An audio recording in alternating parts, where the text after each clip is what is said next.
আমার প্রিয় ভাইরা, আব্দুল্লাহ হিমার তিনি তার নবীকে এত ভালোবাসেন। আমার প্রিয় ভাইরা, সাহাবা ইকরামের মতো নবীকে কোনো ব্যক্তি ভালোবাসতে পারেনি, পারবেও না। সাহাবা ইকরামরা নবীকে, রাসূলদেরকে যেভাবে ভালোবেসেছেন, পৃথিবীর কোনো মানুষ, পৃথিবীর কোনো ওলি, আব্দাল, গাউস, কুতুব, কোনো ইমাম সাহাবা ইকরামের মতো নবীজিকে ভালোবাসতে পারে না। আব্দুল্লাহ হিমার তিনি নবীজির মন খুশি করতেন, পাগল পাগল চাইবেন। আব্দুল্লাহ হিমার রাদিয়াল্লাহু তাআলা আনহু তিনি বাজারের মধ্যে রওনা দিলেন। হাদিসের মধ্যে এসেছে, একজন বলেছেন মিষ্টি জাতীয় খাবার, আর একজন বলেছেন অন্য কোনো খাবার হবে। আব্দুল্লাহ হিমার দোকান থেকে মিষ্টি জাতীয় খাবার ক্রয় করলেন। ক্রয় করার পরে বলতেছেন, ওহে দোকানদার, এই মিষ্টিটা আপনার থেকে আমি ক্রয় করলাম, এর টাকা দিবে মুহাম্মদ সাল্লাল্লাহু আলাইহি সাল্লামের টাকা আপনাকে দিবে। আব্দুল্লাহ হিমার এই খাবারটি নিয়ে, মিষ্টি জাতীয় খাবারটি নিয়ে মুহাম্মাদুর রাসূলুল্লাহ সাল্লাল্লাহু আলাইহি সাল্লামের দরবারে আসলেন।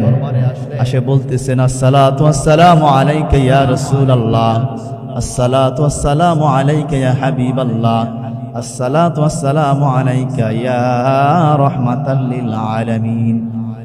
ইয়া রাসূলুল্লাহ, ইয়া হাবিবাল্লাহ, আমি আপনার জন্য হাদিয়া তোহফা নিয়ে এসেছি। ইয়া রাসূলুল্লাহ, আপনি এই হাদিয়া গ্রহণ করলে আমি আব্দুল্লাহ বড়ই খুশি হব। আমার নবীজি বললেন, আব্দুল্লাহ হিমার, তুমি কি নিয়ে এসেছো আমার জন্য? আব্দুল্লাহ হিমার বললেন, ইয়া রাসূলুল্লাহ, ইয়া হাবিবাল্লাহ, আমি আপনার জন্য খাবার নিয়ে এসেছি। ইয়া রাসূলুল্লাহ, ইয়া হাবিবাল্লাহ, খাবার নিয়ে এসেছি। ইয়া রাসূলুল্লাহ, বিকাল গড়িয়ে আসলো। ইন দা মিন টাইম ওই দোকানওয়ালা মিষ্টির টাকা নেওয়ার জন্য আব্দুল্লাহ হিমানের বাড়িতে চলে গেলেন। যাওয়ার পর দেখলেন আব্দুল্লাহ হিমান নেই। এরপর মুহাম্মদ রাসূলুল্লাহ সাল্লাল্লাহু আলাইহি সাল্লামের দরবারে আসলেন। আসার পরে বললেন, ইয়া রাসূলুল্লাহ, ইয়া হাবিবাল্লাহ, আপনি যে আব্দুল্লাহ হিমারকে পাঠিয়ে দিয়ে আমার দোকান থেকে মিষ্টান্ন জাতীয় খাবার ক্রয় করার জন্য পাঠিয়েছেন। আব্দুল্লাহ হিমার বলেছে, এর ক্রয় করার মূল্য মুহাম্মদ সাল্লাল্লাহু আলাইহি সাল্লাম দিবে। ইয়া রাসূলুল্লাহ, ইয়া হাবিবাল্লাহ, আমি টাকা নেওয়ার জন্য আপনার দরবারে আগমন করেছি। মুহাম্মাদুর রাসূলুল্লাহ সাল্লাল্লাহু আলাইহি ওয়াসাল্লাম আব্দুল্লাহ হিমারকে বললেন, আব্দুল্লাহ হিমার, আমি কখন তোমাকে মিষ্টি জাতীয় খাবার নিয়ে আসার জন্য বললাম?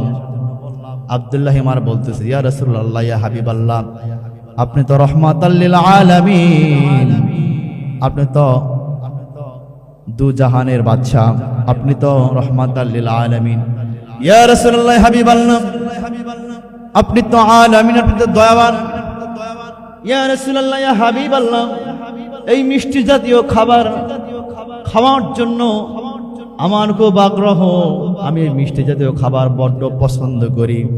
ইয়া রাসূলুল্লাহ, ইয়া হাবিবাল্লাহ, ক্রয় করার আগে ভাবলাম আমি কেন একাই খাবো, আমি আমার নবীর জন্য বাঁধিয়ে নি, নবী আর আমি একসঙ্গে খাবো। আমার নবীজি মুহাম্মাদুর রাসূলুল্লাহ সাল্লাল্লাহু আলাইহি ওয়াসাল্লাম বললেন, ওহে আব্দুল্লাহ হিমার, তুমি খাবে, তুমি ঠিক আছে খাবে, কিন্তু আমার কথা কেন বলেছো? আব্দুল্লাহ হিমার বললেন, ইয়া রাসূলুল্লাহ, ইয়া হাবিবাল্লাহ, আমরা দুইজন মিলেই খাবো, কিন্তু ইয়া রাসূলুল্লাহ, ইয়া হাবিবাল্লাহ, যে দোকান থেকে মিষ্টান্ন জাতীয় খাবার ক্রয় করেছি, ওই দোকানে অর্থ দেওয়ার মতো আমার কাছে কোনো কিছুই নাই, এই জন্য আমি নিয়ে এসেছি আপনার কাছে। ইয়া রাসূলুল্লাহ, আপনি এটা দিয়ে দেন। নবী করিম সাল্লাল্লাহু আলাইহি ওয়াসাল্লাম তাবাসসুম মুচকি হাসি দিলেন, সুবহানাল্লাহ বিহামদিহি।